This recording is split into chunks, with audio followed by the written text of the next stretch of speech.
अंधेरी रात थी। हस्तिनापुर के महल में दीपक जल रहे थे। यह साम्राज्य शक्ति और वैभव का शिखर था, लेकिन इसके भीतर ही विनाश के बीज बोए जा रहे थे।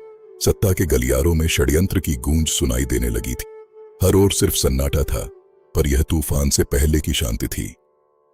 एक ओर थे धर्म, धैर्य और त्याग के प्रतीक पांडव, और दूसरी ओर था सत्ता का मोह और अहंकार। पांडवों के कवच से कर्तव्य की चमक झलकती थी, जबकि कौरवों के कवच में क्रोध और लालच की अग्नि धधक रही थी। सत्ता की यह भूख जल्द ही एक महायुद्ध को जन्म देने वाली थी। दोनों पक्ष अपनी रणनीति तैयार कर रहे थे। दुर्योधन के मन में पांडवों के लिए जलन पलती रही। उसने लाक्षागृह रचा, पांडवों को जिंदा जलाने का षड्यंत्र। धोखे की लपटें आसमान छू रही थीं, पर नियति को कुछ और ही मंजूर था। लेकिन आग की लपटें सत्य को नहीं जला सकीं। पांडव सुरक्षित निकल गए, षड्यंत्र असफल रहा, पर दुश्मनी की आग और तेज हो गई। फिर आया द्रौपदी का स्वयंवर। सभा में एक एक राजकुमार अपनी ताकत दिखा रहा था। हर धनुर्धर अपनी विजय का दावा कर रहा था, पर लक्ष्य दूर था। अर्जुन के अचूक लक्ष्य ने सबको चकित कर दिया। द्रौपदी उनकी हुई। यह मिलन इतिहास बदलने वाला था। एक नए अध्याय की शुरुआत। कौरवों की जलन और बढ़ी। सभा में द्रौपदी का अपमान।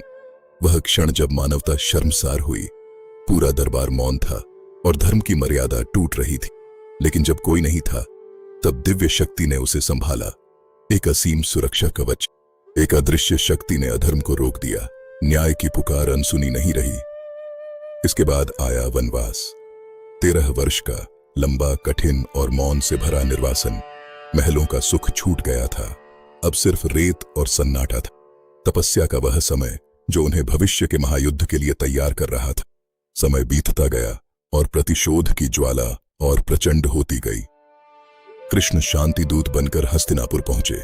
उन्होंने समझाया, विनती की। उन्होंने युद्ध टालने की हर संभव कोशिश की, पर नियति को युद्ध ही स्वीकार था। मगर शांति की भाषा अहंकार नहीं समझता।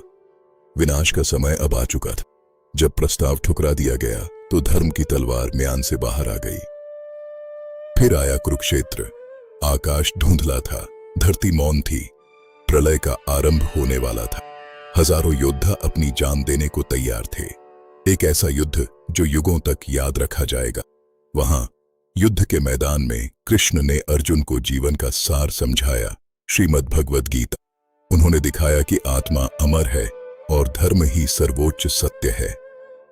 अर्जुन का संशय मिट गया और धर्म का मार्ग प्रशस्त हुआ। 18 दिनों के बाद युद्ध खत्म हुआ, लेकिन जीत का शोर नहीं था। चारों ओर सिर्फ सन्नाटा था। विनाश की इस कीमत ने जीत को भी फीका कर दिया था। मैदान लाशों और मलबे से भरा था। हर परिवार ने किसी न किसी को खोया था। आंसुओं की नदी बह रही थी। अभिमान का अंत विनाश ही होता है। यही इस महायुद्ध का कड्डिडेवा सच था। इसीलिए अंत में पांडवों ने सब कुछ छोड़ दिया। वे हिमालय की ओर चले, परम शांति की खोज में। संसार का मोह पीछे छूट गया था। अब सिर्फ मुक्ति की तलाश थी। ठंडी हवाएं और बर्फ के पहाड़ उनके संकल्प की परीक्षा ले रहे थे। और इस तरह एक युग का अंत हुआ और एक नई चेतना का उदय। आत्मा अपनी मंजिल पा चुकी थी। जय श्री कृष्ण।